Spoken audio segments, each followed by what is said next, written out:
Heaters do fail, but what are some safety checkpoints I personally recommend? Welcome everyone, it's Ray from RW Aquarium Pages. Before success, there can be many failures. I'm here to share one of my failures in my aquarium adventures and hope that you can learn from this mistake and avoid this issue. Two quotes that I truly believe in are, "Get up one more time than you fall and you'll succeed." The second quote is, "An ounce of prevention is better than a pound of cure." Heaters. Unfortunately, we eventually fail, and hopefully when it fails, it's in the off position and not in the on position. Here is my personal and heartbreaking story. I love the fish Endler live bearers. I was gifted 5 pairs of tiger endlers from my buddy Brad.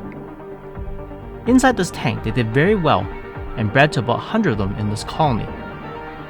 Unfortunately, I added a cheap and used heater, mistake number 1. And one day when I was looking at the aquarium, it smelled very bad. Not a great sign. And then I saw a bunch of dead ones. Then I looked very closely and they were all dead.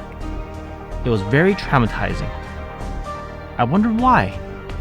They were doing so well. I scooped up the dead fish out of the water, and the water was extremely warm, over 90 degrees Fahrenheit or 30 degrees Celsius. Water has seeped into the heater and it was stuck in the on position.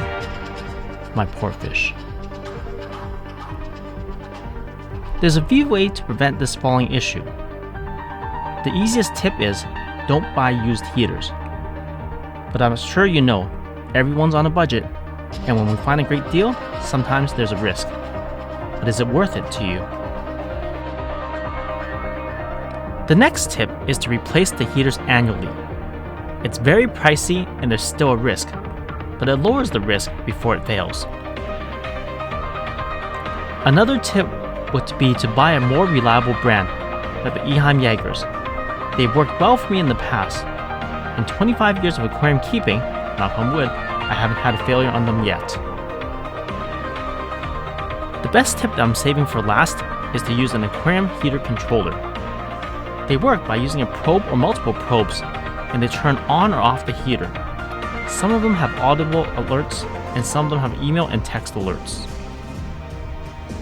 For my personal aquariums, I use 2 Inkbirds and 1 Neptune Apex. The Neptune is quite expensive, but has many bells and whistles, like temperature alerts on your phone and other programming functions. The Inkbird controllers are much more affordable.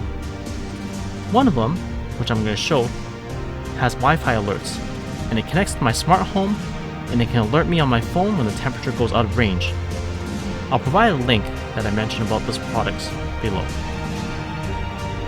The downside to the aquarium heater controller is, if the probe gets dislodged out of the water, it will take the air temperature and it can overheat your tank. You can overcome this in a few ways. One is to use a probe holder. That is more secure and makes sure the probe stays in the water, but there is a little bit of a risk of it coming off. The Inkbird has improved this by having 2 probes, and it will alert you when the probes are different temperatures or within out of range. There's still a risk if both temperature probes dislodge out of the water, but the chances are much slimmer. Combine that with a strong probe holder and it'll be less risky. An extreme is we can add a second aquarium heater controller that alerts you when the water is too warm or too cold. We can always combine one or many of these tips together, and that'll make it more safe for your aquarium. It's very terrible to come home and look at my aquarium with all my fish dead and cooked. I don't have any video footage of this, unfortunately. I really hope this video and these tips will help you in your aquarium journey. Have you had an aquarium heater failure before?